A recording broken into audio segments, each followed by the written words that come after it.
سیدہ طیبہ طاہرہ حضرت ختیجہ الکبریٰ رضی اللہ تعالی عنہ کا یوم وصال رمضان المبارک میں ہے، اور بعض نے لکھا رمضان المبارک کی 10 تاریخ کو ہے۔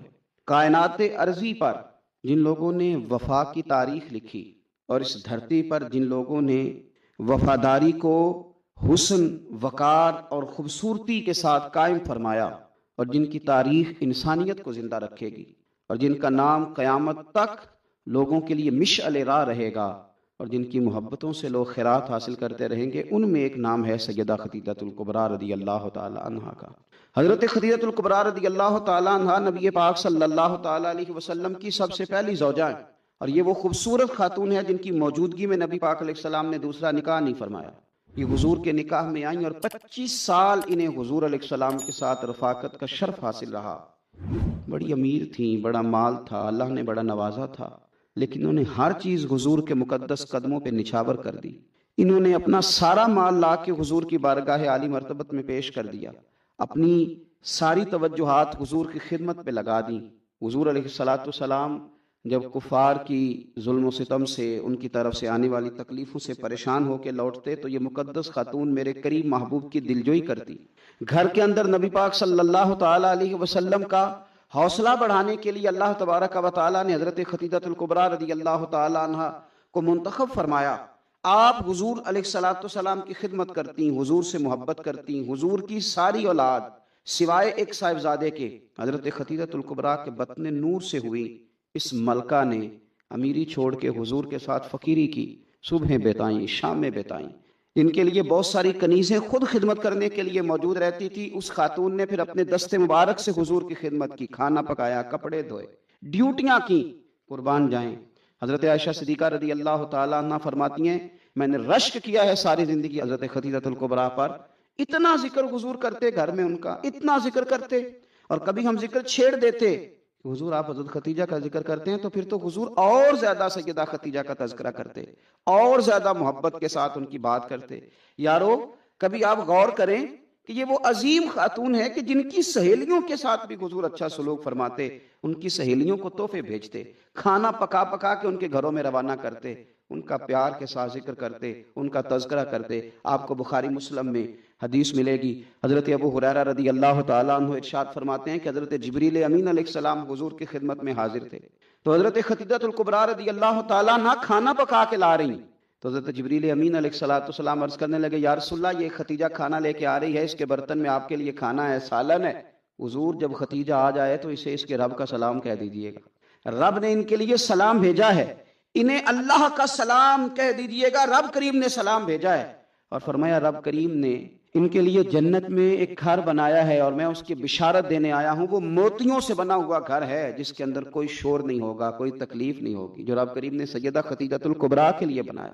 بڑا بڑا لوگ مدر ڈے بناتے ہیں، ماؤں کا دن مناتے ہیں، ماؤں کے لیے لفظ کہے جاتے ہیں، شعر کہے جاتے ہیں، پھول بھیجے جاتے ہیں، پیار کی بولی بولی جاتی ہے۔